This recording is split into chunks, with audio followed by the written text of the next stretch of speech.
श्री हरिवंश गुसाई भजन की रीत सकृत को जानी है।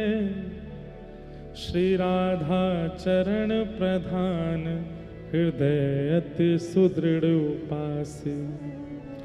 कुंज केली दंपति तहाँ की करत खवास। सर्वस महाप्रसाद प्रसिद्धता के अधिकारी। विधि निषेध नहीं दास अनन्य उत्कट व्रत धारे। व्यास सुवत सुवन पथ अनुसरे। सोई भले पहचानिए। श्री हरिवंश गुसाई भजन की रीत सकृत को जाने है। बहुत सावधानी से सुनिएगा। श्री नाभाजी महाप्रभु जी का चरित्र वर्णन कर रहे हैं। श्री हरिवंश गुसाई भजन की रीत सकृत, यहां पर इस सकृत शब्द पर विशेष ध्यान दिया गया। सकृत का मतलब होता है एक। कहते हैं कि महाप्रभु जी की भजन रीति को इतने लोग सुन रहे हैं। अगर यहां गिनती की जाए तो 1000 से संख्या ऊपर है, 2000 से भी संख्या ऊपर है। लेकिन इतने लोग सुनने बैठे हैं, लेकिन पहले ही नाभाजी कह रहे हैं किसी एक को ही समझ में आएगा। सबके समझ में आने वाला विषय नहीं है। सकृत को जाने हैं। और हमारे आचार्य चरण तो ब्रज के रसिक जन ऐसा कहवे कि भैया श्री हितरवंश महाप्रभु के भजन भाव को, सकृत को, ये सकृत शब्द सेवक जी महाराज के लिए कहा है। श्री हितरवंश महाप्रभु के परम अनुयायी श्री सेवक जी, उनका भी चरित्र आएगा तो महाप्रभु जी के साथ में कहेंगे। सेवक जी महाराज जिनके लिए महाप्रभु जी नित्य लीला से लौट करके आए और आकर के उनको दीक्षा प्रदान करी, ऐसे सेवक जी महाराज। तो कहते हैं कि सकृत शब्द सेवक जी के लिए कि वो ही समझ पाए, नहीं तो महाप्रभु जी की भजन रीति और उनके भाव रीति को सबको समझ में आ जाए, ये संभव नहीं है। आज हमारे वृंदावन में श्री हरिवंश, हित हरिवंश सब करते हैं। श्री हरदास सब करते हैं। परंतु भैया इनके अत्यंत गूढ़ मन के भजन के भाव को समझना सामान्य बात नहीं है। इसलिए बहुत ध्यान लगा के, मन लगा करके, रसिक जनों को प्रणाम करके, बड़ी कृपा आकांक्षा करके श्रवण करोगे, तभी महाप्रभु जी की प्रीत की रीत को जान पाओगे। स्वयं ठाकुर जी की मुरली, स्वयं ठाकुर जी की वंशी हितरवंश महाप्रभु के रूप में पधारी है। जिनके स्वयं चरण श्री ठाकुर जी चापते हैं, ऐसी है वंशी। ठाकुर जी की सेवा पूरा विश्व करे, लेकिन ठाकुर जी वंशी की सेवा करें। रंध्रान वेणो अधर सुधया पूरयन गोप वृंदई। देखो, अनुभव करना, चिंतन करना, वंशी को कितना सौभाग्य है। सेवा करते हैं, ठाकुर जी अपनी उंगलियों से चरण दबाते हैं, अपने होठ की तकिया पे सुलाते हैं, अपनी नासिका के जो मोती हैं वहां से मानो छत्र रखते हैं, और अपनी पलकन को वंशी बजाते बजाते जब खोलते हैं, बंद करते हैं, खोलते, तो मानो जैसे दो बीजना हैं, 2 पंखा हैं, उनसे ठाकुर जी ऐसे हवा कर रहे हैं, शयन कराते हैं वंशी को। और भैया ये खावे का है, पूरे दिन सोती रहे, बोले कछुना, ये तो ठाकुर जी को अधरामृत पावे, साक्षात श्री कृष्ण को अधरामृत सेवत करे। और बोले या को काम कहा है, ठाकुर जी या की इतनी सेवा क्यों करें? बोले ठाकुर जी कहें मैं तेरी सेवा करूंगा, मैं तो को अपना अधरामृत पिवाऊंगा, अपनी पलकन से तेरी बीजना करूंगा, तू कहा कर, बोले जितने भी मेरे प्रेम में रत हैं सबन को खींच खींच के मेरे पास लेके आ, मेरे आश्रय में लिया। ये वंशी को काम है, या हमारे ठाकुर जी वाकी इतनी सेवा करें। ये तो है एक सामान्य बात। अंतरंग बात पता है ठाकुर जी इतनी सेवा क्यों करें वंशी की?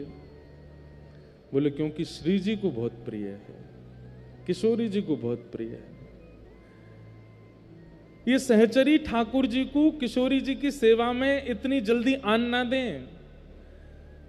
बड़े रसिक जनन ने पद गाए, कितनी ठाकुर जी को अभिलाषा करनी पड़े, कितनी प्रार्थना करनी पड़े, तब जाकर के ठाकुर जी को सेवा प्राप्त होवे। क्योंकि श्री जी को भी भावे नहीं कि भाई हमारे प्रियतम चरणन में बैठे रहें। तो कई बार ऐसा होवे जा से हमारी प्रीति है वहां से स्पष्ट हम नहीं मिल सके, तो वाकई जा से प्रीति है हम वहां से मिलने में। तो किशोरी जी को अति प्रिय लगे वंशी, तो ठाकुर जी वह वंशी की सेवा कर लें, वह वंशी कोई नाद कर लें, वंशी कोई अधर पर दरा लें, वंशी को ही अपने कोमल उंगलियों से वाक्य चरणन को सेवा कर लें। हमारे वल्लभ कुल के एक आचार्य हैं, उन्होंने एक पद भेजा और वो पद अभी अभी मुझको याद आई कि वो इतना सुंदर पद है, वंशी के भाव कोई पद है। क्या कह रहे हैं? मुरली हरि को नाच नचावे, मुरली हरि को नाच नचावे। एते पर ये बांस बसुरिया, एते पर ये बांस बसुरिया, एते पर ये बांस बसुरिया, एते पर ये बांस बसुरिया। नंद नंदन को भावे, नंद नंदन को भावे। सूरदास जी का पद है। सूरदास जी कह रहे हैं भैया कोई अगर हमें नचावे, नचावे को मतलब हम पे शासन करे, उठ जाओ, बैठ जाओ, खड़े हो जाओ, चलवे लग जाओ, लेट जाओ, अगर कोई हम पे शासन करे वो हमें अच्छा लग सके। लेकिन बोले भैया ये ब्रजमंडल में हमने कहा देखो, बोले कहा देखो, बोले वंशी ठाकुर जी को नाच नचावे और इतने में भी ये उनको बड़ी भाव है। एते पर ये बांस बसुरिया, एते पर ये बांस बसुरिया, नंद नंदन को भावे, नंद नंदन को भावे। मुरली हरि को नाच नचावे, मुरली हरि को नाच नचावे। और इतना ही नहीं है, या वंशी के कारण महाराज जी कोई भारी वस्तु उठाई जाए, अभी कोई भारी ये स्पीकर धरो, यही को उठावे मैं अपने पाम भी टेढ़े कर लूंगो, कमर भी झुका लूंगो, अपने हाथ भी टेढ़े कर लूंगो। भारी वस्तु उठावे में टेढ़ो मेढ़ो होनो ये तो स्वभाव है मानव को। लेकिन हमारे ठाकुर जी ने जब गिरिराज जी धारण किया तो बिल्कुल सीधे खड़े हैं, त्रिभंगी नहीं है ठाकुर जी। श्रीनाथ जी देखो बिल्कुल सीधे खड़े हैं, दोनों पाम सीधे, कमर सीधी, मुख भी सीधो, बस ये हाथ ऐसे करके ठाकुर जी ठाड़े हैं। लेकिन 50 ग्राम की 100 ग्राम की वंशी को जैसे ही धारण करें सो महाराज पाम भी टेढ़े है जाए, कमर भी टेढ़ी है जाए, मुख भी टेढ़ो है जाए, मानो जैसे कितनो भार लग रहे हो। बोले भार नहीं है तो भैया टेढ़ो भारी वस्तु को उठावे में ही ना हो जाए, कई बार अत्यंत पूजनीय वस्तु आ जाए तो वाके सामने भी टेढ़ो हो जाए, झुको जाए, ने धीमो हो जाए। टेढ़े ठाड़े रहत अधीनता के हुए, ठाड़े रहत अधीनता के भय सकुच न बोलत बात, सकुच न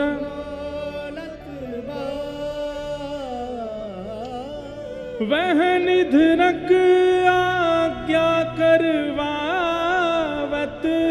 वह निधरक आज्ञा करवावत ने कहूँ नहीं लजात, ने कहूँ नहीं लजा। अरे ठाड़े रहत अधीनता के हुए ठाकुर जी वंशी को धारण करने के लिए कैसे अधीन रहेंगे। राधारमण जी को देखो, बंगला बने हैं, पुष्प के बने हों, फलन के बने हों, 56 भोग, ऐसे खड़े रहेंगे। अरे एक सामान्य सी बात है कि अगल बगल अगर कुछ योजना बनी है तो नेक हम इधर भी देखेंगे, इधर भी, पर ठाकुर जी ऐसे ही खड़े रहेंगे, राधा वल्लभ जी ऐसे ही खड़े रहेंगे, बिहारी जी ऐसे ही खड़े रहेंगे। क्यों? वंशी हाथ में है। बोले वाकई लैया इतने अधीन खड़े रहे तत्पर, और सकुच न बोलत बात, सकुचाते हैं, उसके आगे बोलते नहीं है ठाकुर जी। ये गोपियां आपस में चर्चा कर रही हैं। और वह निधरक आज्ञा करवावत, और वो वंशी ठाकुर जी को आज्ञा करवावे, ने कहूं नहीं लजात। अरे कभी विचार ना करें, जगत नियंता जगदाधार परमेश्वर परमात्मा को अपने अधीन करके रखे। मुरली हरि को नाच नचावे, मुरली हरि को नाच नचावे। और ये वंशी कैसी है? जब जानत अधीन भये हैं, जब जानत अधीन भये हैं। जैसे या वंशी को पता चले कि लाला मेरे अधीन है गयो है, श्री ठाकुर जी मेरे अधीन है गए, तो क्या करे? देखत ग्रीव नवात, देखत ग्रीव नवात। ठाकुर जी जब वंशी बजाते बजाते अधीन है जाए तो कैसे बजाने लगे? ये हस्त कमल तो ऊपर को चलो जाए और ये मुखमंडल ठाकुर जी को इधर को झुक जाए, और ऐसे है करके ठाकुर जी अधीन है गए हैं वंशी के। अपनी ग्रीवा को झुका लें, अपनी गर्दन को झुका लें ठाकुर जी। पढ़त अधर चलत कर पल्लव, पढ़त अधर चलत कर पल्लव।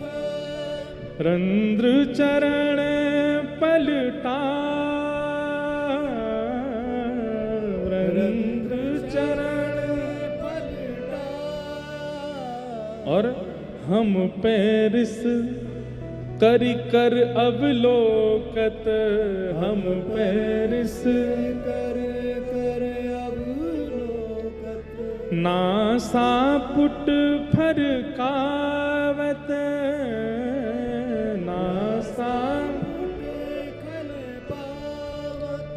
सूर श्याम जब जब रीझत है, सूर श्याम जब जब रीझत है। तब तब शीश डुलात, तब तब शीस रुला। मुरली हरि को नाच नचावे, मुरली हरि को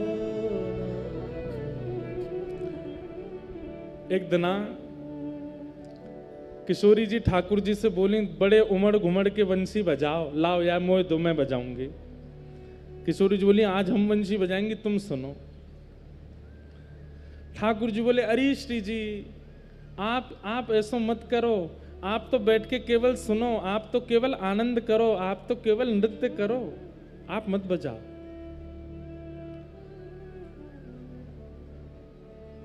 सब ललता विशाखा बोली क्यों डर रहे हो कि तुम तो बढ़िया बजा देंगी, इन्हें अंदर संकोच लग रहा है। ठाकुर जी बोले नहीं नहीं, संकोच की बात ना है, श्री जी तो भैया हम तो बढ़िया ही बजाएंगे, लेकिन हे श्यामाजू आप तो केवल सुनो, आप मत बजाओ। किशोरी जी बोली आज तो यही हट है कि हम बंशी बजाएंगे, हमें बंशी दो। ठाकुर जी बोले अरे नहीं स्वामिनी जी, आप तो विराजी रहो, आप तो बस श्रवण करो। ललिता विशाखा इतने तो पहुंच गई, हाथ पांव पकड़ लिए, ठाकुर जी को दो हमें बंशी, आज श्री जी बजाएंगे। और वंशी ले जाकर के किशोरी जी को पधराते, बोले आप वंशी बजाओ। ठाकुर जी बोले देखो मेरी बात मान जाओ, जे तुम पे नहीं बजेगी। ललिता विशाखा बोली श्री जी आज बजा के दिखाई दो, जे बहुत इतना में इन्हें यूं लगे इन पे ही आवे, सबरे कला सबरे गुण इन पे ही आवे, आपने बजा के दिखाए दो। ठाकुर जी दूर हाथ जोड़ के खड़े हैं। यहाँ किशोरी जी ने जैसे ही अपने अधर पर वंशी धारण करी, अपने कोमल उंगलियों से जैसे ही उसके छिद्रों को आच्छादित किया, और जैसे ही प्राण पिरोए वंशी में, बजे ही नहीं। खूब फूंक मार ली, खूब स्वर दे दिए, लेकिन वंशी बजे ही नहीं। ललिता विशाखा ठाड़ी है गई ठाकुर जी के आगे, कहा टोना करके आयो जी क्यों ना बज रही? अरे मैं पहले ही मना कर रहा हूं जी ना बजेगी इन पे, क्यों नहीं बज रही है? हमारी श्यामा जी तो खूब सबरे वाद्य ने बजा ले, सबरे कोई कला ऐसी नहीं है जो हमारी किशोरी जी पर नहीं आवे। अरे महाराज जब किशोरी जी चले तो उनके नूपुरन से ध्वनि प्रकट होवे, उन ध्वनि को सरस्वती लिखवे बैठ जाए कि कोई संगीत के नए राग प्रकट है रहे। आपकी वंशी नहीं बजेगी उनसे, क्यों नहीं बज रही है? या के पीछे रहस्य बताओ। ठाकुर जी बोले पहले मुंह को पधराओ फिर बताऊंगा। जैसी वंशी पधराई तो ठाकुर जी बोले हे श्यामाजू, आप जब वंशी नाद कर रहे हैं तो कौन को चिंतन करके बजा रही बताइयो? वंशी को स्वभाव है जब तक कोई को चिंतन करके, कोई को हृदय में धारण करके, कोई को प्रसन्न करने की भावना से या में स्वर फूंकोगे तभी ये मधुर बजेगी। आप कौन को चिंतन करके बजा रहे हैं? किशोरी जी बोली अब और कौन है, आप कोई चिंतन करके बजा रहे हैं हम? बोले वही तो बात है, मेरी वंशी अनन्य है। अनन्य मतलब ना अन्य, ये एक की है। या वंशी को मैं जब भी बजाऊं तब आपको चिंतन करके बजाऊं, और मेरी वंशी को ये स्वभाव है कि किशोरी जी के चिंतन के बिना यदि या में कोई प्राण पिरोवे तो ये बजे ना है। हे श्यामाजू, आप तो मेरो चिंतन कर रही हो और मेरी वंशी अनन्य है, ये कोई और के चिंतन से बजेगी नहीं। या हमारे आपको भी अगर मेरी वंशी बजानी है तो अपनो ही चिंतन करना पड़ेगा तभी बजेगी, ये नहीं तो नहीं बजेगी। मानो श्याम सुंदर कह रहे हैं, देख रही हो श्री जी, मैं तो अनन्य हूं ही आपको, लेकिन मेरे संग रहवे वाली वंशी, मेरो श्रृंगार, मेरो मोरपिच, मेरी पाग, मेरे कुंडल, ये सब भी अनन्य हैं। भैया ठाकुर जी कोई आपको दिखावे को थोड़ी तैयार हूं मैं। ठाकुर जी को श्रृंगार कोई आपके लिए, आप एक बात स्पष्ट मान लियो, यदि आप अपने ठाकुर की सेवा अपने नेत्रन को सुख देवे के काजे करोगे तो ठाकुर जी चोखे लगेंगे। लेकिन ये विचार करोगे कि आज शाम सुंदर निकुंज में जाएंगे, किशोरी जी भा जाएंगी, न कि अच्छो से तैयार कर दूं, वाद ना देखियो ठाकुर जी कैसे सुंदर तैयार होंगे। बार बार बलियां लेवे को मन होएगा, ऐसा होगा कि ठाकुर जी को नजर नहीं लग जाए, क्योंकि श्री ठाकुर जी को एक एक अंग अनन्य है किशोरी जी के लिए। वो मोर पिच धारण करें, वो पीतांबरी पहने, वो वंशी धारण करें, जो भी कछु धारण किए सब किशोरी जी के सुख के लिए है। और वही वंशी श्री हितरवंश महाप्रभु के रूप में आई है। इसीलिए श्री नाभा जी कहते हैं, श्री राधा चरण प्रधान हृदय अति सुदृढ़ उपासी। हितरवंश महाप्रभु के चित्त की भावना कैसी? बोले राधा हृदय प्रधान। किशोरी जी के अलावा हम कोई को नाम भी नहीं जाने, ऐसी भावना है। कौन देवता, कौन महापुरुष, कौन सा अवतार? बोले हम तो एक ही जाने। बोले कौन? बोले राधा, बस। या के अलावा हमको ये जाने ना है। क्यों? क्योंकि अब से नहीं भैया, ये द्वापर युग से ही अनन्य है किशोरी जी के। स्वयं श्याम सुंदर भी यदि कभी चाहें कि मैं वंशी में, इसीलिए वंशी, मुरली और वेणु ये अलग अलग हैं। ठाकुर जी को जब जनमानस को रिझाना होवे तब ठाकुर जी वेणु बजावे, ठाकुर जी को जब अपने इनको रिझाना होवे तो मुरली बजावे, लेकिन किशोरी जी के भाव से तो ठाकुर जी वंशी बजावे। और ये वंशी अनन्य है, केवल किशोरी जी के लिए है और किसी के लिए नहीं। इसीलिए वही वंशी जब हृदयवंश महाप्रभु के रूप में आए तो अनन्य भाव किशोरी जी के लिए। इसीलिए नाभाजी कहते हैं श्री राधा चरण प्रदान हृदय अति सुदृढ़ उपास्य।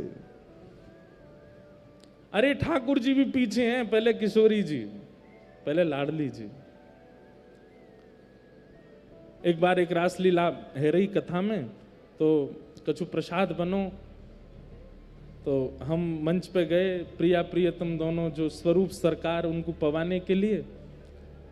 सामान्य सी बात है, हम लोगों ने ज्यादा पता तो है नहीं, हम सीधे गए प्रसाद लेकर के, जैसे ही ठाकुर जी को पवाने लगे, जो ठाकुर जी को स्वरूप बने, तो मुंह इशारों का करें, पहले इन्हें पवाओ, बगल में जो श्री जी बैठी हैं पहले इन्हें पवाओ। मैंने कि अच्छा, और फिर जैसे ही मैं पवाने लगा तो मुझे बोले पूरा मत पवाइयो, नेक पवाइयो, और प्रसादी फिर मोह पवाइयो। मतलब हमारे यहाँ की रासलीला में स्वरूप सरकार भी या भाव से विराजे कि ये श्री जी हैं, इनको प्रसादी हमको पानो है, वही भाव से। अरे कोई पहले ठाकुर जी को जाके प्रणाम कर ले, बगल में श्री जी बैठी हैं, तो ठाकुर जी न्यों देखें कहीं मेरी लकुटी कहाँ गई, पहले वहां प्रणाम कर, फिर यहां प्रणाम करियो, पहले श्री जी को वंदन करे।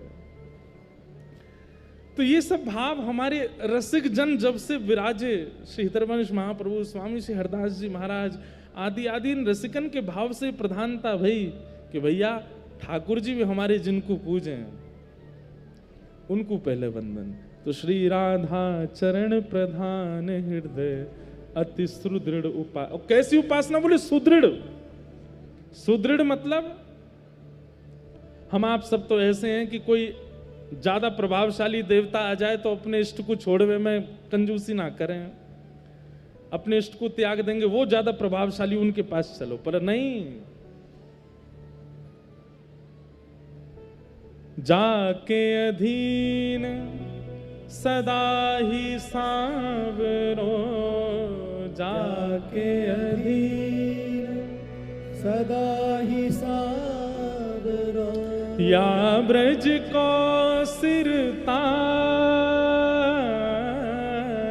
या ब्रज को सिरता हमारे माई श्यामा जू को राज, हमारे माई श्यामा जू को राज, हमारे माई श्यामा जू को राज, हमारे माई श्यामा जो को राज। श्री विठ्ठल विपुल बिहारिन के बल, श्री विठ्ठल विपुल बिहारिन के बल, जो जलधर सोंगा, जो जलधर सोगा, हमारे माई श्यामा जू को राज, हमारे माई श्यामा जो को राज। क्योंकि हितरवंश जी वंशी के अवतार हैं और वंशी ठाकुर जी के, और ठाकुर जी की प्रत्येक वस्तु किशोरी जी के लिए अनन्य है। इसलिए आप सबकी उपासना में भी ये नियम होना चाहिए कि ठाकुर जी को कुछ भी पधरा में नया, पहले श्री जी की प्रसादी करें तब ठाकुर जी को पधराओ। नहीं तो आप देखेंगे श्रृंगार ठाकुर जी उतार दें, कभी श्रृंगार ठाकुर जी, कभी गले की माला ढीली है गई, कभी मुकुट फेंक दियो, कभी बंशी जी घेर दें। वह समय यही समझियो कि ठाकुर जी कह रहे हैं अरे पहले श्री जी की प्रसादी कर तब मुकुट दियो। ऐसे श्री हितरवंश, इसीलिए श्री राधा चरण प्रधान हृदय अति सुदृढ़ उपास्य। कुंज केलि दंपति तहां की करत खवासी, कुंज निकुंज की लीलान की जो खवासी करें, ऐसे श्री महाप्रभु जी सदा उसी भाव में रहते हैं कि श्री प्रिया प्रियतम निकुंज में बस सुख सो विराजे रहें। सर्वस महाप्रसाद प्रसिद्धता के अधिकारी। हितवंश महाप्रभु ने महाप्रसाद को अंगीकार किया ठाकुर जी के स्वरूप में। चरित्र में आती हैं लीलाएं, कथाएं हम सब सुनेंगे कि महाप्रभु जी जल भी पान करते हैं तो श्री प्रिया प्रियतम जी को पधरा के, वा के अलावा कुछ भी ग्रहण नहीं करेंगे महाप्रसाद को। ऐसे श्री हितवंश महाप्रभु जी वंशी के अवतार में प्रकट भये। उनके पावन चरित्र को हम आप सब लोग श्री गिरिराज जी की तलेटी में बैठ करके श्रवण करें भाव से। आपके पूज्य पिताजी श्री व्यास मिश्र जी और माताजी तारा मैया, आप दोनों ही देवबंद नाम के एक स्थान में निवास करते थे, लेकिन संतान नहीं थे, इसलिए बड़े व्याकुल थे। और संतान के पीछे व्याकुलता का कारण ये नहीं है कि भाई जो आजकल के लोगों को होता है कि हमारी संपत्ति बढ़ावे या पुम नामक नरक से तारे आदि आदि भाव होते हैं लोगों के। संतान के पीछे भी कामना क्यों है संतान की, वो भी एक विशेष बात है। नंद बाबा के हृदय में भी कामना थी कि हमारे लाला होए, लेकिन किस भाव से? कामना के पीछे कारण क्या है?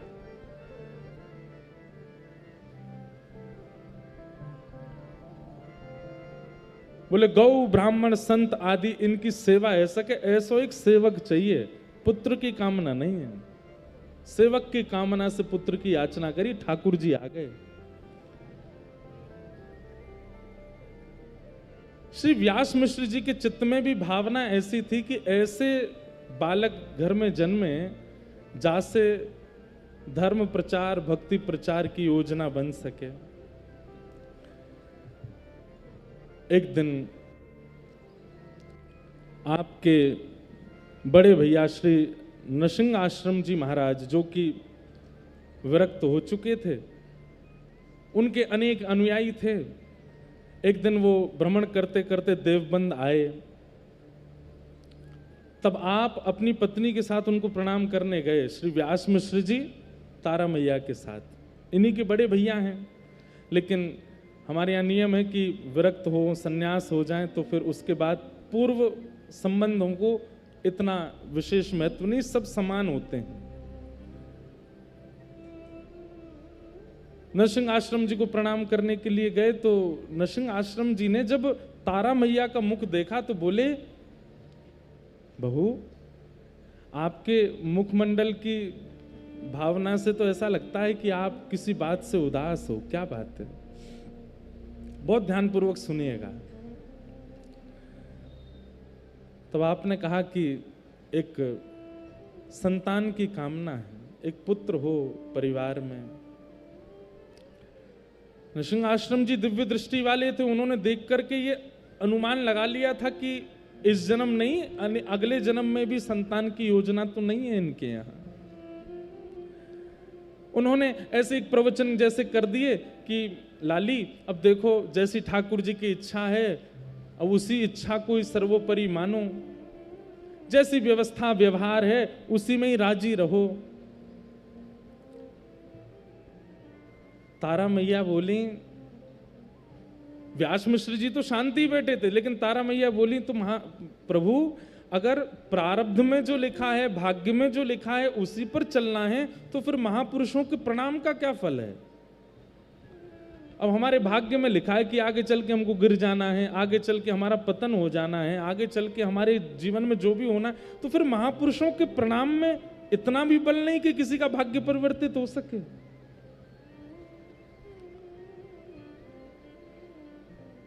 नरसिंह आश्रम जी थोड़े स्तब्ध हो गए,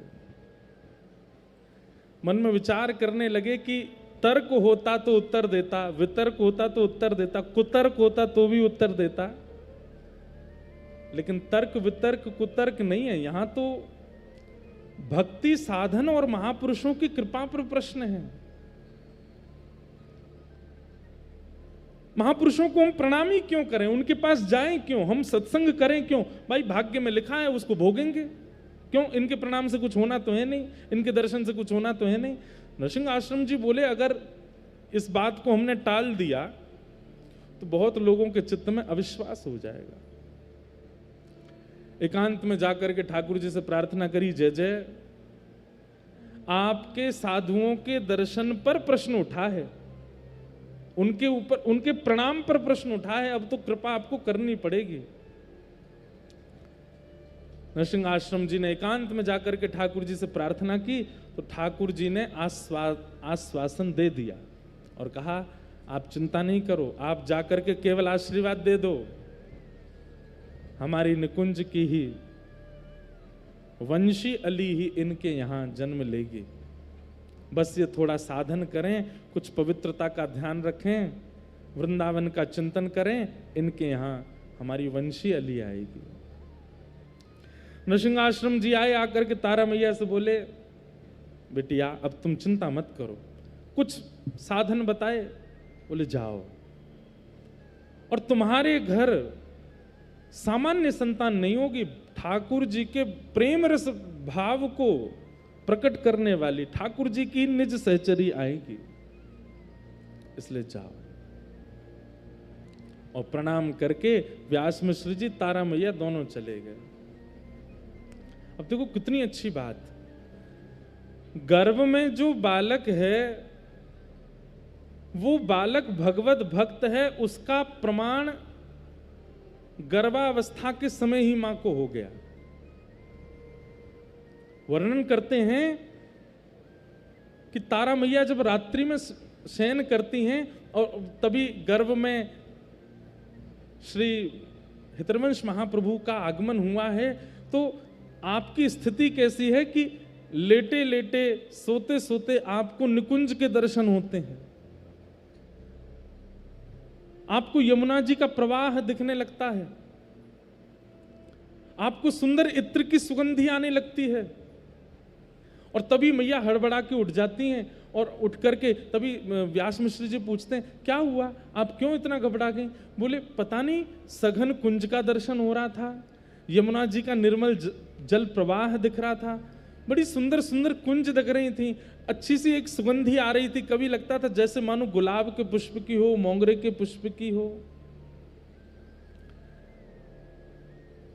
व्यास मिश्र जी बोले आपने कुछ सोचा होगा इसलिए वो चिंतन में आ गया होगा, सो जाओ।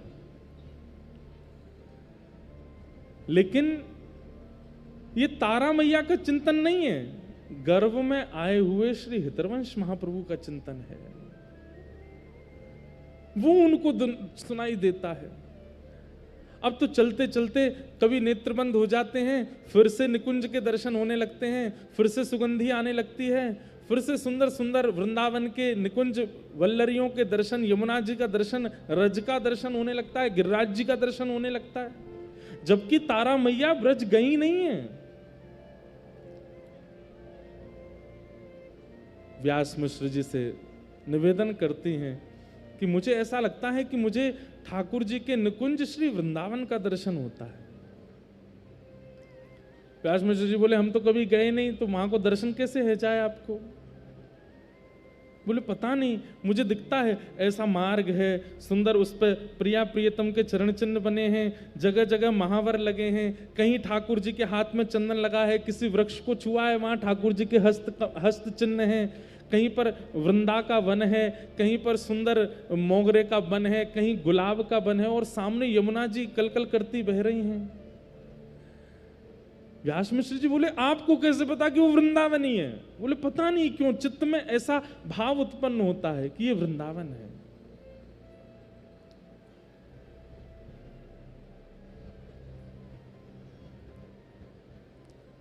अब तो निवेदन करने लगी कि एक बार वृंदावन ले चलो। व्यास मिश्र जी बोले ऐसी अवस्था में कैसे लेके चलें आपको? बोले एक बार ले चलो बस, क्योंकि जैसे एक भूखे व्यक्ति को व्यंजन का स्मरण होता है, प्यासी व्यक्ति को जल का स्मरण होता है, ऐसे एक प्रेम विरही व्यक्ति को धाम का स्मरण होता है। और उस समय यदि धाम का आस्वादन ना कराया जाए तो प्यासे की स्थिति और भूखे की स्थिति के समान पीड़ा होती है। हम आप सबको ऐसा आस्वादन होता है कभी ब्रज का? लेकिन तारा मैया बेचैन हो गई, बोले वृंदावन चलो, वृंदावन चलो, वृंदावन चलो। व्यास मिश्र जी एक राजा के यहाँ, राजा उनको बहुत सम्मान करता था, आप ज्योतिष के बड़े अच्छे ज्ञाता थे, तो राजा से जाकर के कहा कि हम अपनी गृहिणी को लेकर वृंदावन जाएंगे। तो राजा ने कहा महाराज जी आपकी आज्ञा हो तो हमें आगरा जाना है किसी काम से, हमारे संगी आप हो लीजिए, संग में खूब सेवक आदि भी हैं, तो उनकी गर्भावस्था अभी समय है, सेवा भी हो जाएगी। और निकल पड़े वृंदावन की ओर। कहते हैं ज्यों ज्यों वृंदावन की ओर पालकी बढ़े, त्यों त्यों तारा मैया के नेत्र अपने आप सजल हो जाते हैं। बंधु दो प्रकार से भाव चित्त में प्रकट होते हैं, या तो रसिक जनों के संग के द्वारा रसिक जनों की वाणी सुनकर के भाव उत्पन्न होता है, या ठाकुर जी का कोई वैष्णव भक्त या वैष्णव जन आपके द्वारा इस संसार में आना हो तो चित्त में ऐसे भाव उत्पन्न होते हैं। बैठी बैठी तारा मैया रोने लगती हैं, श्री वृंदावन प्राण वृंदावन जीवन वृंदावन कहने लगती हैं। व्यास मिश्र जी समझ नहीं पाते कि ये स्थिति इनकी बन कैसे रही है। जैसे वृंदावन पहुंचे, अब राजा ने तो अपनी सभा वहीं उनको कह दिया कि आप लोग दर्शन करो, हम आगरा निकलते हैं, कुछ लोगों को छोड़ दिया साथ में। अब स्थिति यह है कि तारा मैया चल रही हैं वृंदावन में, और उस समय में वृंदावन में कुछ भी नहीं है, और वो अपने आप कहती हैं आगे आगे एक वन में एक ऐसा पुष्प लगा होगा। व्यास मिश्र जी कहते हैं आपको कैसे पता? बोले देख लेना, और आगे चल के देखते हैं तो वही पुष्प मिलता है। अब देखो यहां से हम इधर मुड़ेंगे ना, थोड़ी दूर तो वहां से यमुना जी दिखाई देंगी, और थोड़े हम आगे जाएंगे तो वहां एक टीला होगा, वहां से गिरिराज जी दिखाई देंगे। और व्यास मिश्र जी जहां जहां जाएं तो जैसा मैया पहले बता दें वैसा ही उनको दिखाई दे। व्यास मिश्र जी भी समझ गए कि इनका स्वप्न असत्य नहीं था, इनका चिंतन असत्य नहीं था। यमुना जी के तट पर बैठ गई मैया और बस चिंतन कर रही हैं, आस्वादन कर रही हैं, मानो यही जीवन है, यही प्राण है, यही सर्वस्व है। वृक्ष को स्पर्श करती हैं तो मानो ऐसा इच्छा होती है कि इसको हृदय से लगा लूं। सायंकालीन समय हुआ, व्यास मिश्र जी बोले देवी अब चलें, रात्रि हो गई है, ये बड़ा निर्जर वन है, यहाँ पे बड़े बड़े राक्षस प्रवृत्ति वाले लोग रहते हैं, हमें यहाँ से चलना चाहिए। वृंदावन से जैसे ही निकलने लगे, उनकी तो स्थिति ऐसी हो गई कि अब वृंदावन से जा ही नहीं पा रही हैं, मानो जैसे बार बार पीछे मुड़ के देखती हैं और कहती हैं कुछ योजना नहीं बन सकती कि हम यहीं रह जाएं। व्यास मिश्र जी कहते हैं अब ये भावुकता में मत रहो, चलो जल्दी, अभी आपकी स्थिति ऐसी नहीं है जिद करने की, गर्भ में बालक है, आप अभी जिद मत करो, चलो ऐसी जगह हमें रात्रि से पहले पहुंचना है जहां व्यवस्था हो शयन करने की। और तभी सायंकालीन समय व्यतीत हुआ, रात्रि काल आई, लेकिन ठाकुर जी की कैसी योजना कि ब्रज से बाहर जा ही नहीं पाए, और 84 कोस के ब्रजमंडल के भीतर ही बादगाम ही पहुंचे। मथुरा से नेक आगे आगरा की ओर जा रहे थे, वहीं मैया को ऐसी प्रसव पीड़ा हुई, वहीं प्रसव पीड़ा के कारण पास के गांव में ले गए व्यास मिश्र जी तारा मैया को। गांव के सब लोग इकट्ठे हो गए, अरे आओ आओ आप यहाँ विराजमान हो जाओ, यहाँ आप बिल्कुल सुख से विराजो, कोई चिंता की बात, हम सब सेवा, सब माताएं इकट्ठी हो गई। 2-3 दिन तक वहीं विराजे रहे, और पावन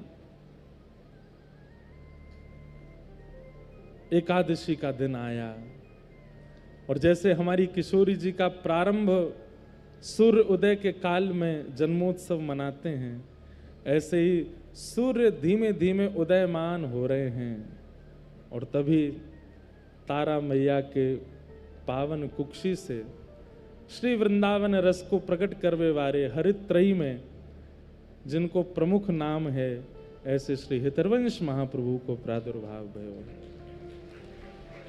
श्री हितरवंश चंद्र जू की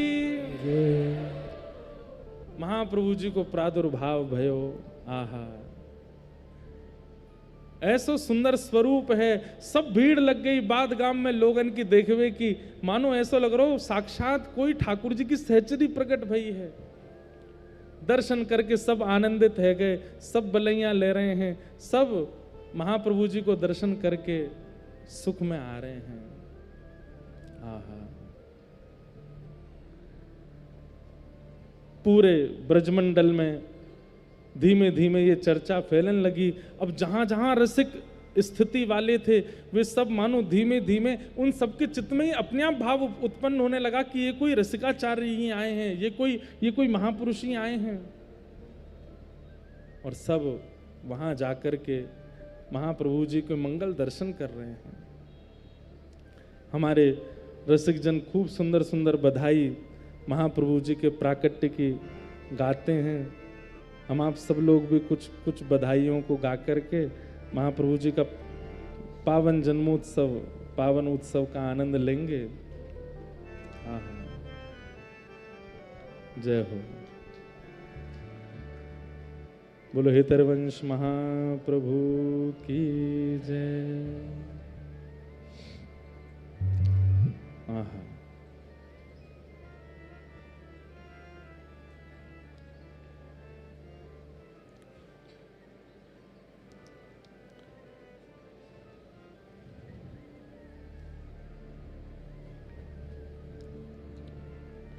श्री राधा वल्लभ लाल की जय। आज के आनंद की। महाप्रभु जी के पावन जन्मोत्सव को सब ब्रजवासी बड़े भाव से मना रहे हैं। बाबा इतने कछु पुष्प मंगाए लियो, बधाई गाएंगे तो सब मैंने कछु बधाई को वितरण महाराज जी के हस्त कमल से है जाएगो। हाँ हाँ। और ब्रजमंडल के बाद में श्री तारा मैया की कुक्षी से महाप्रभु श्री हितरवंश महाप्रभु जी का प्राकट्य हुआ। ठाकुर जी ने बाहर जाने ही नहीं दिया ब्रज से। भैया ब्रज में जन्म की बड़ी महिमा है। हमारे आचार्य ने शास्त्रन में रसिकन ने बड़ी महिमा बताई है। लोग बाग विचार करें कि हमारे बालक अच्छे हॉस्पिटल में हों, लेकिन वृंदावन में तो सामान्य से हॉस्पिटल हैं और उनकी वजह से कई लोग वृंदावन में जन्म लेकर के भी बालकों को बाहर जन्म देते। अरे भैया बड़ा अंतर पड़ जाए। ब्रज में जन्म लेनो और ब्रज की सीमा से बाहर जन्म लेनो, या में भी श्री जी की कृपा अकृपा दोनों दिख जाएंगी। और कितने ऐसे रसिक जन हैं जिनके जन्म ब्रज में नहीं भये, लेकिन वे अपने बालकन के जन्म के लिए ब्रजा में यहीं रह में यहीं निवास करें 9 महीना। ब्रज में जन्म की बड़ी महिमा है। किंचित ही सही वहां में प्रेम को संचार नेक तो होएगो। देखो ब्रजवासी ज्ञानी नहीं मिलेंगे, ब्रजवासी बैरागी नहीं मिलेंगे, ब्रजवासी विरक्त नहीं मिलेंगे, ब्रजवासी प्रेमी मिलेंगे, क्योंकि ब्रज में प्रेम है। हमारे नंदगाम के, बरसाने के, गोवर्धन के ब्रजवासी से आप मिलो, उनके पास कुछ नहीं है, बनावटी नहीं है, केवल प्रेम देंगे, प्रेम अर्पण करेंगे। अरे भैया तू अपने लाख धरो रे, हमारी श्री जी की सेवा को तेरे मन में भाव नहीं है, प्रेम नहीं है, तो हमें नहीं चाहिए तोते। वो आपसे धन की याचना भी कर रहे हैं, कोई याचना भी कर रहे हैं, तो वो इसी भाव से करते हैं कि श्री जी के प्रति आपके चित्त में प्रेम है तो दे जा, नहीं है तो चलो जा भैया, हमें ना चाहिए तेरो कछु।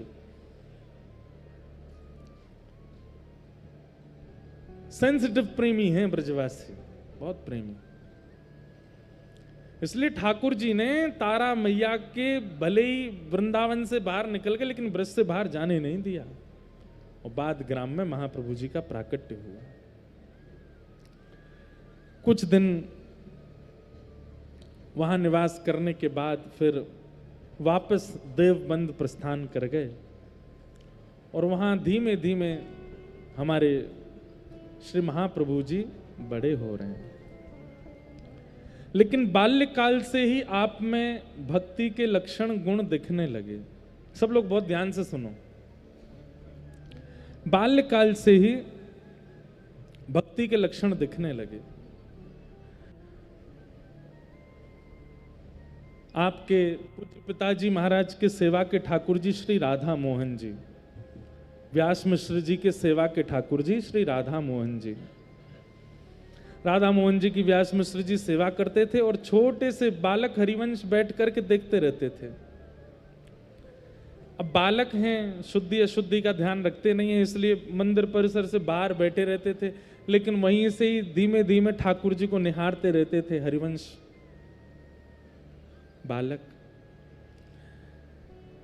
मन में इच्छा होती थी कि पिताजी हमें गोद में लेकर के बैठे तो इनके प्रियालाल जी का हम भी स्पर्श कर लिया करें, हम भी कुछ सेवा करें। चाव बचपन से ही दिखता है। वैसे तो बालकों में देखो भक्ति के प्रति रुझान बचपन में ही हो जाता है।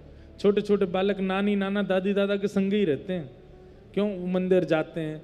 छोटे छोटे बच्चों को देखो घंटी के प्रति, ठाकुर जी की आरती के प्रति, मंदिर में कोई स्तुति चल रही उसके प्रति उनका बड़ा रुझान। गुटमुन चलना अगर बालक सीख जाए, उसको आप छोड़ दो और मंदिर में कुछ करने लगो, घंटी घड़ियाल, तो सीधा वहीं जाएगा, वहीं से देखता रहेगा।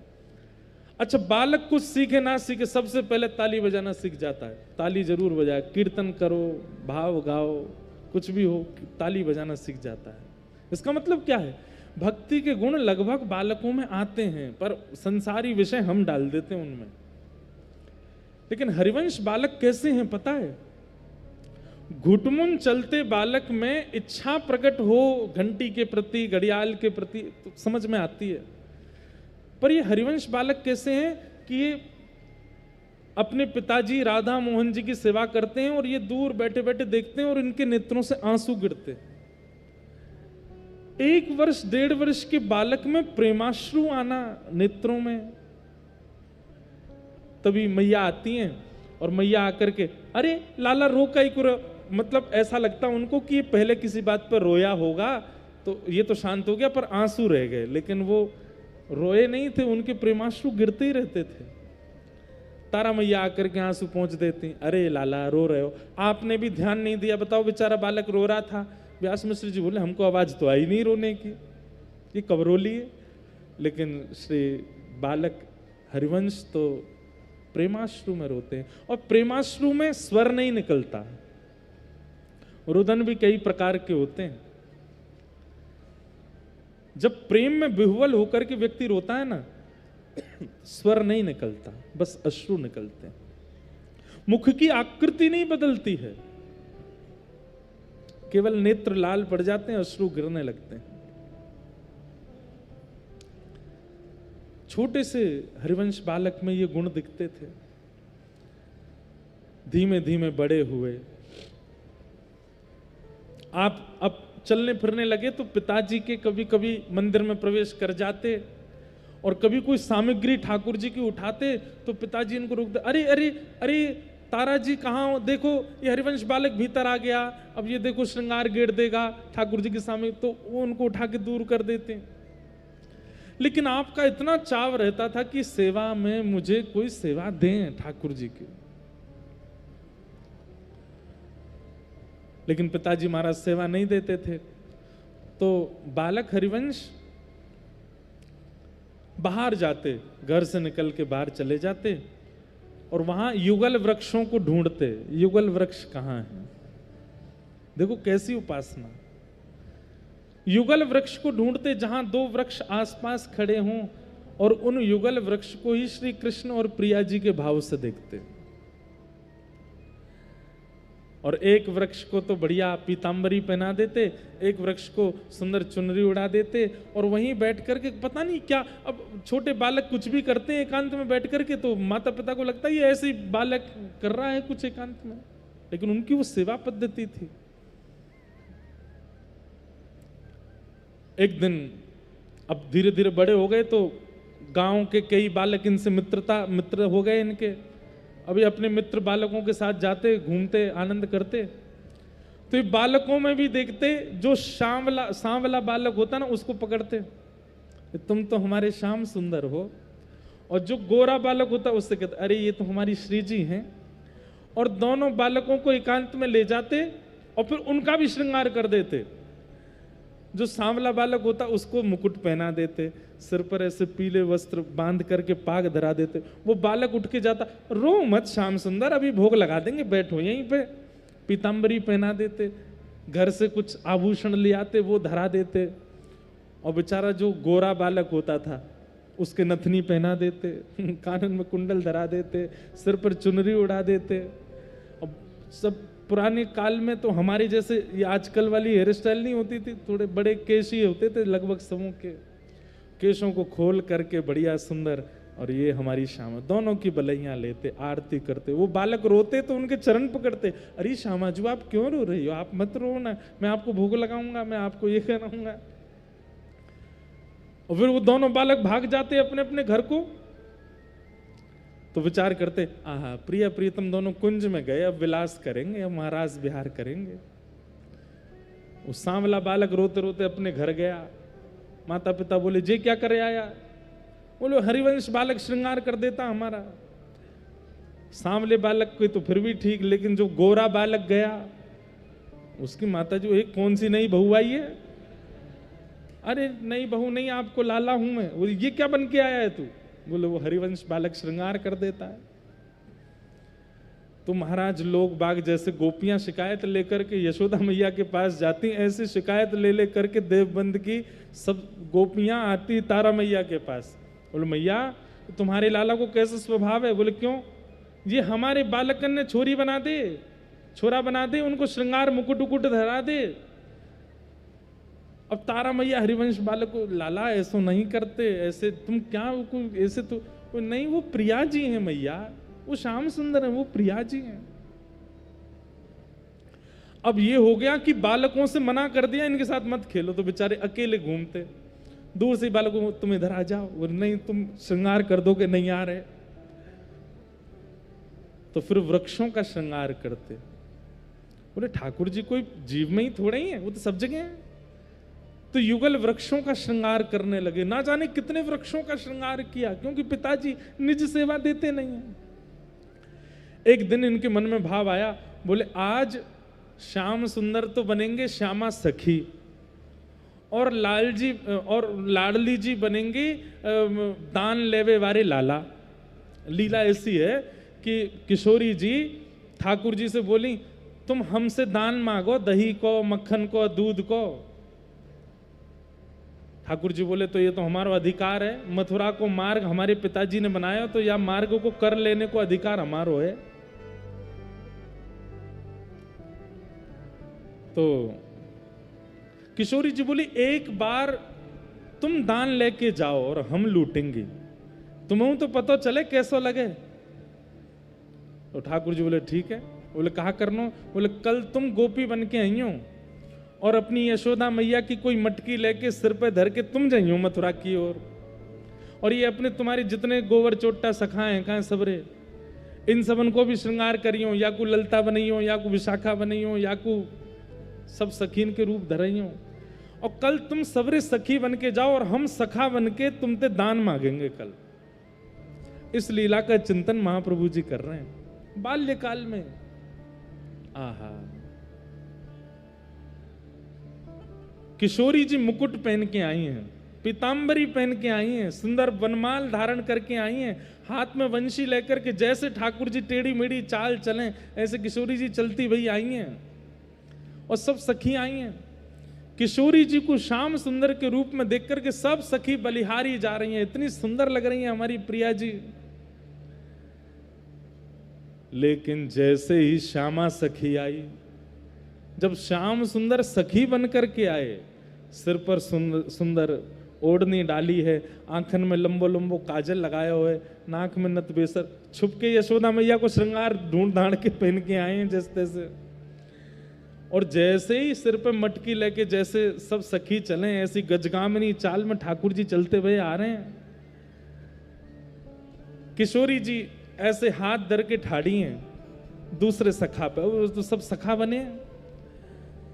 अरे जी कौन की छोरी आ रही है चलती भाई मटकती भाई सामने थे। तो फिर ललिता जी कह रही अरे नंद ये वृषभानु गोप की लाली है। बोले अच्छा वृषभानु गोप की लाली है। अरे लइयो तो लगे बहुत दिनाते नहाई नहाए, ऊपर कहा लेके जा रही। बोले दूध लेके जा रही। बोले या को मटकी फोड़ दें या को स्नान करा दें आज। अब सामने ठाकुर जी सुनने नाय नाय नाय नाय, अरे अरे ठाकुर जी ऐसा मत करियो, मैं भीज जाऊंगी सबरी, दूध में है जाऊंगी। और मेरे पिताजी नई नई साड़ी लेके आए, नई ये लेके नाय नाय आज तो नवावेंगे। अब ठाकुर जी की तरह गिलोल लेकर के श्री जी पीछे भाग रही हैं, ठाकुर जी आगे भाग रहे हैं। ललिता विशाखा सखा बन करके सब रास्ता रोक रही हैं, पीछे पीछे अपने लहंगाने संभालते हुए मधुमंगल श्री दामाऊ आ रहे हैं, कभी इधर को गिर रहे हैं कभी उधर को गिर रहे हैं। अब इस छवि का दर्शन कर रहे हैं। तो आज हरिवंश महाप्रभु के मन में आया, बोले आज तो यही श्रृंगार होना चाहिए। और युगल वृक्ष के पास जाकर के मुकुट धरा दियो श्री जी को, पीतांबरी धरा दी श्री जी को, पजम्मी धरा दी श्री जी को, और लहंगा चुनरी नथ बेसर ये धरा दी श्याम सुंदर को।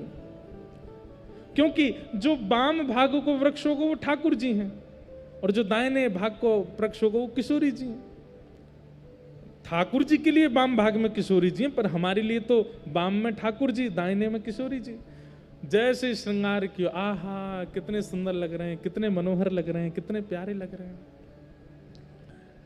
आपके पिताजी अपने ठाकुर जी का श्रृंगार कर रहे थे और खिड़की में से देख रहे थे कि हरिवंश बालक श्रृंगार कर रहा है। और तभी वो देखते हैं कि चलो अच्छा है, श्रृंगार ऐसे सीख जाएंगे, फिर कल को ठाकुर जी की सेवा करेंगे। पर आपने विचार किया है ये वाम भाग के वृक्ष को तो श्री जी का श्रृंगार धराया और दाहिने भाग के वृक्ष को लाला को श्रृंगार धराया हो। कोई नहीं, अभी बालक ही तो हैं, भूल गए होंगे, विपरीत श्रृंगार कर दिया, आएंगे ना जब तो समझा दूंगा मैं। और व्यास मिश्र जी अपने ठाकुर जी की सेवा करके रसोई घर में गए। जैसे ही लौट करके आए प्रसाद लेकर के भोग लगाने के लिए, जैसे ही अपने राधा मोहन प्रभु जो उनके सेवा के ठाकुर जी उनके सामने पधराया प्रसाद और नेत्र उठा करके श्रृंगार देखा, तो घर के ठाकुर जी ने भी विपरीत श्रृंगार कर लिया। किशोरी जी ने मुकुट धारण कर लिया, पीतांबरी पहन ली है, श्याम सुंदर की तरह श्रृंगार, और मंदिर के और ऐसे नहीं कि उल्टो सीधो, बिल्कुल व्यवस्थित, जैसे मानो यही करके गए हो श्रृंगार। नथ बेसर पहनी है, मुख में लालिमा लगाई है, चुनरी ओढ़ करके ठाकुर जी खड़े हैं।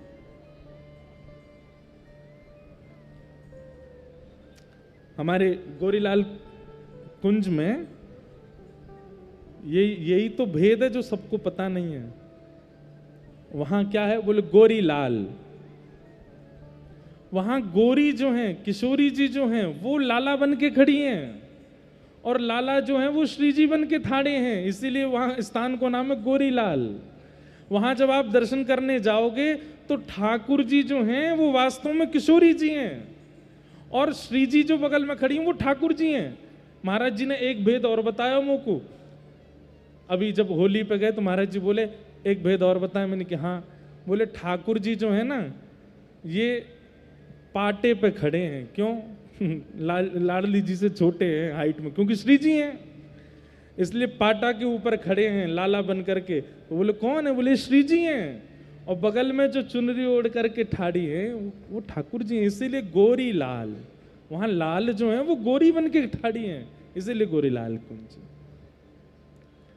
हमारे लाला को श्री जी को रूप धारण करना बड़ा अच्छा लगे, तो आज महाप्रभु जी ने ऐसा श्रृंगार किया। लेकिन व्यास मिश्र जी बोले ये जो श्रृंगार बाहर वृक्षों का हुआ ये मेरे ठाकुर जी का कैसे हो गया? तो थोड़े थोड़े उनको संकेत लगने लगे कि हमारा बालक सामान्य नहीं है, ये कोई ठाकुर जी की निज सहचर्य है। तो अब पिताजी ने उनको थोड़ी थोड़ी सेवा में प्रवेश कराना प्रारंभ किया। आज शरद पूर्णिमा थी और प्रिया प्रियतम दोनों ने श्वेत श्रृंगार धारण किया है। श्वेतई पटका, श्वेतई पाग, श्वेतई पजम्मी, श्वेतई पीतांबर, सब कुछ श्वेत है। आज पीतांबर नहीं, आज श्वेतांबर है, सब श्वेत पहना है। अच्छा, इसके पीछे राज क्या है? श्वेत क्यों? क्योंकि शरद पूर्णिमा की जो चंद्रमा की किरण है वो आज सबको एक रंग कर देती है। सबके वस्त्र श्री जी के भाव से दिखने लगते हैं और सबके मुखमंडल जो वो श्याम सुंदर की तरह दिखते हैं सखियों के, इसलिए श्वेत धारण करते हैं शरद पूर्णिमा को। आप श्वेत पहन लीजिए, सफेद पहन लीजिए, तो आप कितने भी गोरे हो अपने वस्त्र के आगे सांवले ही लगोगे। अगर आप सफेद पहन लोगे तो नेक सांवरो ही आपका मुखमंडल जो है वो बिल्कुल वस्त्र जैसा तो होगा नहीं, थोड़ा तो धीमा पड़ेगा। इसलिए शरद पूर्णिमा पर मुखमंडल सबके जो हैं वो श्याम सुंदर और जो आवरण है वो किशोरी जी, इसलिए श्वेत धारण होता है। और भावना ऐसी कि चंद्रमा की किरण से पूरा ब्रजमंडल जो है वो श्वेत आच्छादित हो जाता है। श्वेत वस्त्र पहने। आपके पिताजी ने आपको बीजना दिया पंखा और कहा लाला आज प्रिया प्रियतम रास विहार कर रहे हैं, मैंने एक भोग की थाली लेके आऊं तो यहां खड़ो खड़ो ने एक पंखा जल दे। हरिवंश बालक खड़े हो गए, प्रिया प्रियतम की रूप छटा को देख करके वो तो भाव विह्वल हो रहे हैं, इतने सुंदर लग रहे हैं आज श्याम सुंदर। पंखा जलते जलते जलते जलते नेत्र बंद हो गए और नेत्र बंद होते ही जो प्रिया प्रियतम सामने मंदिर में विराजमान है वही प्रिया प्रियतम उनके नेत्रन के भीतर एक निकुंज में सचल भाव से प्रकट हो गए। उनके हाथ भी हिल रहे हैं, उनके चरण भी चल रहे हैं, दोनों एक दूसरे को हाथ पकड़ करके नृत्य कर रही हैं और महाप्रभु जी के अविरल अश्रुधार नेत्रों से गिर रहे हैं। बीजना जलनो भूल गए, खड़े खड़े उस सुंदर छटा का दर्शन करते करते महाप्रभु जी आनंदित हो गए। इतने में पिताजी आ गए व्यास मिश्र जी, और व्यास मिश्र जी क्या देखते हैं, नेत्रों से अविरल अश्रुधारा गिर रही है। छोटी सी श्री जी हैं, छोटे से ठाकुर जी हैं और उनकी छोटी सी चुनरी सिर पे धरी है और नेक्से से ठाकुर जी की मुक्तामाला बड़ी है कि गले में बिल्कुल यहां पड़ी है और ये तो झूम झूम के नाच रहे हैं। महाप्रभु जी बोले बालक हरिवंश जैसे ही स्पर्श किया जाकर के मूर्छित होकर के गिर पड़े। चुनरी कहीं और से नहीं आई है, प्रिया जी ने अपनी चुनरी दी है, गले की मुक्ता माला ठाकुर जी ने दी है। देख करके व्यास मिश्र जी और तारा मैया दोनों चर्चा करें, बोले ये कैसी लीला होती है हमारे घर में, ये बालक कोई सामान्य नहीं है, ये बालक कोई सहज नहीं है। और थोड़ी देर बाद होश आए तो होश में आके दंडवत प्रणाम करके और बालक हरिवंश छोटे बालकों की तरह चले गए बाहर खेलने बच्चों के साथ। वो बीच बीच में आवेश आता है उनको वंशी अली का।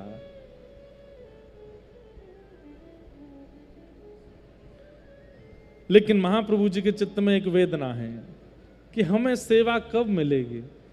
अब ऐसे रास का भी पद है, झूला का भी एक पद है कि महाप्रभु जी एक दिन झूला झूला रहे थे, झूला झूलते झूलते झूलते हाथ से छूट गई। वो और भी सुंदर लीला है।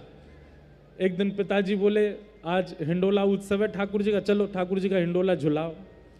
महाप्रभु जी बोले हिंडोला नहीं झुलाना, हमको पास जाना है। अधर का चस्का लगा है ना उनको, वंशी हैं, दूर दूर से उनसे सेवा होती नहीं है, लेकिन पिताजी समझते ही नहीं है। डोरी पकड़ा दी, बोले छूना नहीं ठाकुर जी को, दूर से ऐसे झूला झुलाते रहो। हरिवंश बालक बैठे हैं, दूर से झूला झुलाते झुलाते झुलाते नेत्र बंद हो गए।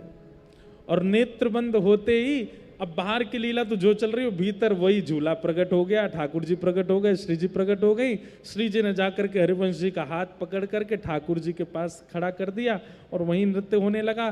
कभी श्री जी बैठ जाती हैं, ठाकुर जी और हरिवंश जी झूला झुलाते हैं, कभी ठाकुर जी बैठ जाते हैं, श्री जी और हरिवंश जी। अब ये मानसी में चिंतन करते हैं हरिवंश जी, और प्रत्यक्ष में क्या हो रहा है, हाथ से डोरी छूट गई, ऐसे ही हाथ है, मुख खुला है, नेत्रों से आंसू गिर रहे हैं। कितनी सुंदर लीला है कि अब मानसी में तो झूला झुला रहे हैं ठाकुर जी को, लेकिन प्रत्यक्ष में जो ठाकुर जी विराजमान है उनका झूला रुक गया क्योंकि डोरी छूट गई हाथ से। तो प्रत्यक्ष में जो ठाकुर जी हैं वो श्री जी से कह रहे हैं, श्यामा जू गर्मी लग रही है, जो झुलाई ना रहो, हिंडोला क्यों झूलते हैं ठाकुर जी? सावन में हवा नहीं चलती, बादल घिर जाते हैं तो हवा नहीं होती, तो इसलिए झूला पड़ जाते हैं और फिर ठाकुर जी को झुलाते हैं ताकि उनको हवा लगे। श्री ठाकुर जी बोले गर्मी लग रही है और जे तो हरिवंश बालक तो मानसी में चलोगो। श्री जी बोली अब मानसी में तो सुख दे रहा है ना, तो मानसी में ही आनंद कर लो। मतलब मानसी में भी ठाकुर जी सुख ले रहे हैं हरिवंश बालक के साथ, लेकिन प्रत्यक्ष के ठाकुर जी श्री जी से कह रहे हैं यानी तो झूला रोक दियो। श्री जी बोली अब तो मोई भी गर्मी लग रही है, कछु करो। ठाकुर जी बोले मोई कछु करना पड़ेगा। त्रिवंग लली श्याम सुंदर सहज हो गए, अपनी वंशी नीचे पधरा दी और झूला में थे अपने पाम लटकाए नीचे और अपने पैर के अंगूठाते धीमे धीमे ऐसे झूला पीछे करें। श्री जी सही है? बोले हाँ, एक जोड़ते करो। अब ठाकुर जी ने एक और जोड़ते करें। अब सेवा के ठाकुर जी सबके छोटे छोटे ही होते हैं घरों में। ठाकुर जी तो नेक नेक देर झुला झुला के श्री जी बोले हाँ अब अच्छो है, लेकिन ठाकुर जी तो इतना श्रम है गयो, श्रम के कारण ठाकुर जी को इतने पसीना इतनी गर्मी लगी, ठाकुर जी ने अपनी पीताम्बरी की यहाँ से बंदी अंदी खोल दी और यहाँ से खोल करके ऐसे जैसे थकान में व्यक्ति अपने वस्त्र हल्के कर ले, ऐसे ठाकुर जी ने अपने वस्त्र आदि सब खोल लिए, माला वाला उतार करके नीचे धर दें और जोड़ते ऐसे झुला रहे हैं श्री जी को। इतने में ही पिताजी आ गए व्यास मिश्र जी, और व्यास मिश्र जी आते ही देखते हैं क्या पाया। अब जैसी पता चली व्यास में ठाकुर जी कुछ तुरंत जल्दी खड़े है जाओ, व्यास जी आ रहे हैं। ठाकुर जी फिर से अपने स्थान पर खड़े हो गए। श्री जी बगलबंदी तो पहनी नहीं, बोले अब ऐसे खड़े रहो। आ गए वो। व्यास मिश्र जी आए तो क्या देखते हैं, हरिवंश बालक ऐसे बैठे हैं, नेत्रों से आंसू गिर रहे हैं, भाव आवेश में है, हाथ से डोरी छूट चुकी है, पर सामने झूला खूब द्रुत गति से झूल रहा है, अपने आप चल रहा है। और तभी क्या देखते हैं झूला में गौर से कि ठाकुर जी की बगलबंदी तो खुली भई है और माला वाला सब नीचे पड़ी हैं। व्यास मिश्र जी कहें ये कैसी लीला, डोरी छोड़ रखी है फिर भी झूला चल रहा है और झूला में बैठे हुए ठाकुर जी के ये वस्त्र ऐसे कैसे उधरे हुए हैं। आपने जाकर के पहले तो व्यास जी को व्यवस्थित, ठाकुर जी को व्यवस्थित किया, जैसे झोला रोको और जैसे ही ठाकुर जी के वस्त्र, तभी देखें कि वस्त्रन पे थोड़े थोड़े प्रश्वेत के बिंदु, ठाकुर जी को श्रम हुआ ना तो पसीना जो होते वो वस्त्रों पे लगे हुए हैं। बोले हैं ये गीले कैसे है गए? अब अंदर को भेद कौन जाने। तभी महाप्रभु जी की ओर देखा, बालक हरिवंश को जैसे जाकर हरिवंश जैसे स्पर्श किया फिर मूर्छित हो गए।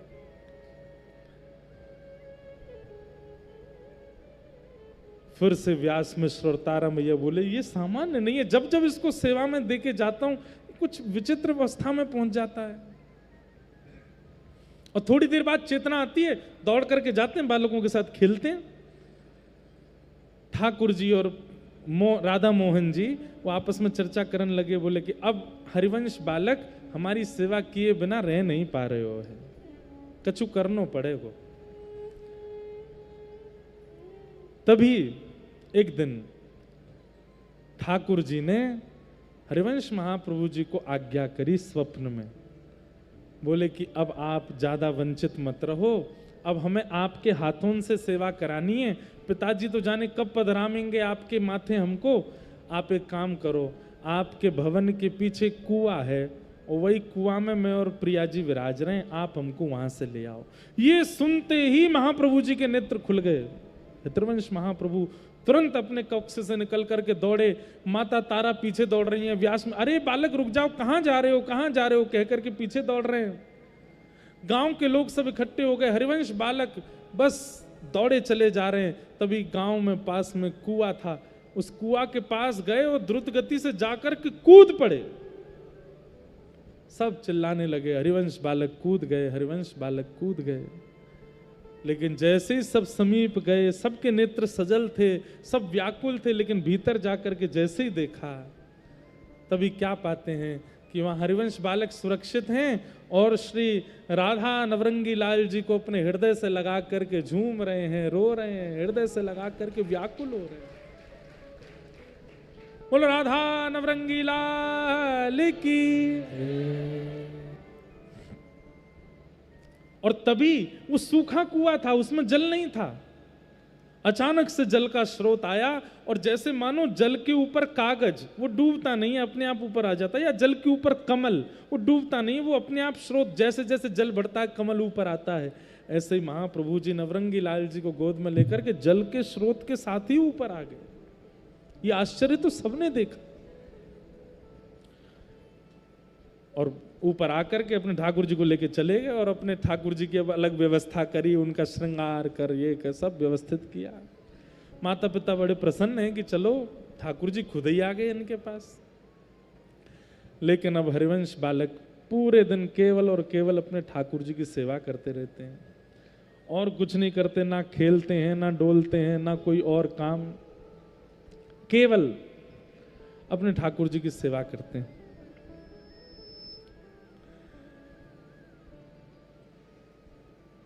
गांव के लोगों ने कहा कि बोले भैया इनको अब आप इनका ब्याह करा दो, जैसे ही गृहस्थाश्रम में प्रवेश करेंगे तो अपने आप ये ठीक हो जाएंगे, अपने आप इनका भाव ठीक हो जाएगा, नहीं तो ये पूरे दिन ठाकुर जी की सेवा करते रहेंगे। तब रुक्मणी बाई जी के साथ में महाप्रभु जी का ब्याह हुआ। लेकिन भैया ठाकुर जी की इच्छा कैसी प्रबल, हरिवंश महाप्रभु जी के चित्त में जितना प्रेम प्रिया प्रियतम के लिए, उससे दुगना प्रेम रुक्मणी बाई जी के चित्त में। वो इतना प्रेम करती हैं ठाकुर जी। अब तो दोनों मिलकर के नवरंगी लाल जी की सेवा करते हैं। गांव के लोग बोले पहले अकेले करते थे, अब एक और आ गई हैं, अब उन्हीं के साथ ही ये तो सेवा में निमग्न हो गए, आनंदित हो गए।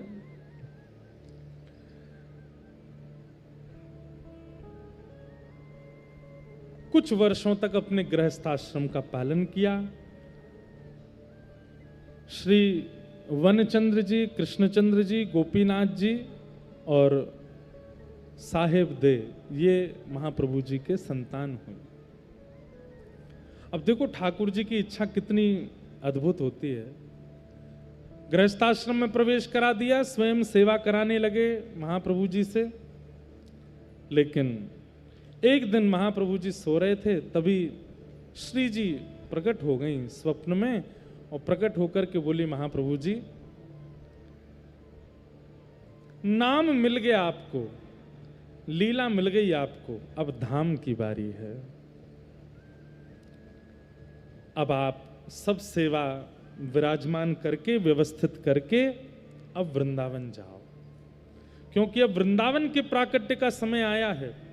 कुछ आचार्यों को चुना गया है, उनमें एक आप हैं। आपका प्रादुर्भाव इसीलिए हुआ है कि वृंदावन विराजमान हो। अब आप वृंदावन को प्रस्थान करो। सुबह उठकर के महाप्रभु जी ने अपना स्वप्न रुक्मणी बाई जी को सुनाया। बोले कि ऐसे ऐसे आज्ञा हुई है श्री जी की, अब आप सब गृहस्थाश्रम में सब संभालो, हम निकलते। और सब छोड़ करके महाप्रभु जी वृंदावन को गए। तभी मार्ग में एक चित्थावल नाम का ग्राम पड़ा। वहां महाप्रभु जी रात्रि काल जान करके थोड़ी देर के लिए विश्राम के लिए रुके। जैसे ही आपको निद्रा हुई, श्री जी ने फिर प्रकट होकर के आज्ञा दी, हे महाप्रभु जी अब दूसरी आज्ञा मानिए। बोले क्या? आप जिस गांव में आए हैं, इसी गांव में एक आत्मदेव नाम के ब्राह्मण रहते हैं और उनके घर पर हमारा स्वरूप विराजमान है। आप जाकर के उन आत्मदेव ब्राह्मण से हमारे स्वरूप को ले लीजिए और स्वरूप लेकर के वृंदावन जाइए। ये हमारा स्वरूप सामान्य स्वरूप नहीं है। तो बोले ये स्वरूप श्वेतद्वीप में महादेव के द्वारा सेवित श्री राधा वल्लभ लाल है। महादेव इनकी आराधना करते हैं, महादेव के घर के ठाकुर जी हैं। आत्मदेव ने शंकर जी की बड़ी तपस्या की, शंकर जी ने प्रसन्न होकर कहा वरदान मांगो, तो आत्मदेव ने कहा आपको जो सबसे प्रिय है वो दे दो। तो महादेव ने अपने प्राण प्यारे श्री राधा वल्लभ लाल जी आत्मदेव को दिए हैं। पर अब बारी है कि आप इन ठाकुर जी को लेकर के वृंदावन जाओ और वहां इनको विराजमान करो। राधा वल्लभ जी महादेव के ठाकुर जी हैं, शंकर जी के ठाकुर जी हैं, उनके हृदय के ठाकुर जी। इसलिए राधा वल्लभ जी में तो राधे राधे ही कहो, लेकिन कभी कभी महादेव के सामने जाकर के कहा करो श्री राधा वल्लभ लाल की। आहा, महादेव प्रसन्न हो जाते हैं। हमारे ठाकुर जी को नाम बोल लो, हमारे जय जय को नाम बोल लो है। ये महादेव की सेवा के ठाकुर जी हैं। ये जितने श्रृंगार की प्रणाली आप देखते हो सब महादेव करते थे। ऐसे मुकुट धराना, दो तरफ मुकुट धारण करना, सहरा पहनाना, ऐसे सुंदर वंशी धराना, यहाँ पर सुंदर चंदन से श्रृंगार, ऐसे पत्रावली धारण। इतनी सुंदर पत्रावली वृंदावन में सबसे सुंदर पत्रावली राधा वल्लभ जी की होती है। ऐसे छोटे छोटे छोटे छोटे बिंदु, यहाँ पे सुंदर आकृति बनेंगी, फिर यहाँ से यहाँ महादेव रज रज के श्रृंगार करते हैं राधा वल्लभ जी का।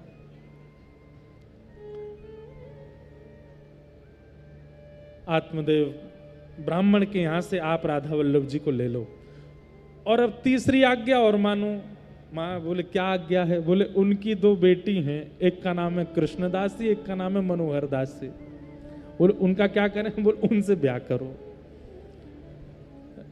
महाप्रभु जी बोले श्री जी ये कैसी आज्ञा? अच्छा एक ये तो हम कह रहे हैं, महाप्रभु जी ने प्रश्न नहीं किया, इसीलिए तो राधा चरण उपासी। नाभाजी कहते हैं श्री जी की आज्ञा के आगे कुछ नहीं। लोग क्या कहें, संसार क्या कहे, या व्यवस्था क्या कहे, कुछ नहीं। अभी एक ब्याह करके संपूर्ण गृहस्थी छोड़ करके जा रहे हैं, सब त्याग करके जा रहे हैं वृंदावन, लेकिन श्री जी की आज्ञा हो गई कि उनकी पुत्रियों से ब्याह करो। लेकिन एक बात जरूर कही होगी कि हे श्यामाजू, अब मैं आत्मदेव के यहां जाके ठाकुर जी मांगूंगा, वो बात तो चलो ठीक है, पर उनकी पुत्री से ब्याह करने के लिए मैं कैसे कहूं कि आप अपनी पुत्रियों से मेरा ब्याह करा दो? श्री जी बोले आप चिंता मत करो, हमने ऐसा ही स्वप्न उनको भी दिया है। उनसे भी स्वप्न में जाके कह दिया है कि हरिवंश नाम के एक महापुरुष आएंगे, उनको अपने ठाकुर जी और अपनी दोनों लाली दे देना। महाप्रभु जी बोले तो ठीक है, तो हम तो चिंता में पड़ गए, ऐसे कैसे कहे भैया अपनी लाली इनसे ब्याह कराओ। आत्मदेव जी जैसे ही पहुंचे, महाप्रभु जी जैसे ही आए आत्मदेव जी के पास, दर्शन कर रहे थे राधा वल्लभ जी का, आत्मदेव जी ने आकर के परिचय पूछा, बोले कि हम हरिवंश हैं। हरिवंश नाम सुनते ही प्रसन्न हो गए आत्मदेव जी। अरे श्री जी ने मुझको आज्ञा दी है, आप ठाकुर जी को वृंदावन विराजमान करेंगे। जी ठाकुर जी पधरा दिए। बोले श्री जी ने दूसरी, बोले हाँ वो भी हमको पता है, अब आप करा दो ब्याह। और आत्मदेव जी की दोनों पुत्रियों के साथ महाप्रभु जी का ब्याह हुआ। हमारे ब्रज में आनंद में भर के और सुख में पूर्वक में आकर के कहते हैं कि महाप्रभु जी ब्याह किए श्री कृष्णदासी जी से और मनोहारी दासी जी से, और दहेज में मिले श्री राधा वल्लभ लाल जी। दहेज में लाला को लेकर के वृंदावन आए हैं। यहां वृंदावन के आसपास के गांव में चर्चा होने लगी, ठाकुर जी आ रहे हैं वृंदावन, ठाकुर जी आ रहे हैं वृंदावन। बैलगाड़ी में बैठ करके दोनों पत्नियों के साथ खूब सारा श्रृंगार दिया, खूब सारे स्वर्ण चांदी आदि से मंडित कर करके राधा वल्लभ जी को भेजा आत्मदेव जी ने। सबसे पहले श्री राधा वल्लभ जी को लेकर के सुनरख पहुंचे। सुनरख गांव है हमारे वृंदावन से पहले पड़ता है, वहां पर श्री राधा वल्लभ लाल जी विराजे। तब महाप्रभु जी देखने के लिए गए कि कहां कौन सा स्थान ऐसा है जहां पर हमारे श्री राधा वल्लभ जी विराजे। तब आपने जाकर के देखा तो सब जगह भ्रमण करते करते करते करते तभी ऊंची ठौर मदन टेर, वो स्थान पर जैसे ही गए तो वहां पर महाप्रभु जी को बहुत सुख मिला, इतना आनंद हुआ। आप गए और खूब जो कुछ ब्रजवासी थे उन्होंने खूब पुष्पों की व्यवस्था करी, खूब नाचते गाते भय उत्साह करते भय श्री राधा वल्लभ लाल जी को लेकर के गए और जाकर के वहां ऊंची ठौर मदन टेर पर विराजमान किया। बोलो श्री राधा वल्लभ लाल की।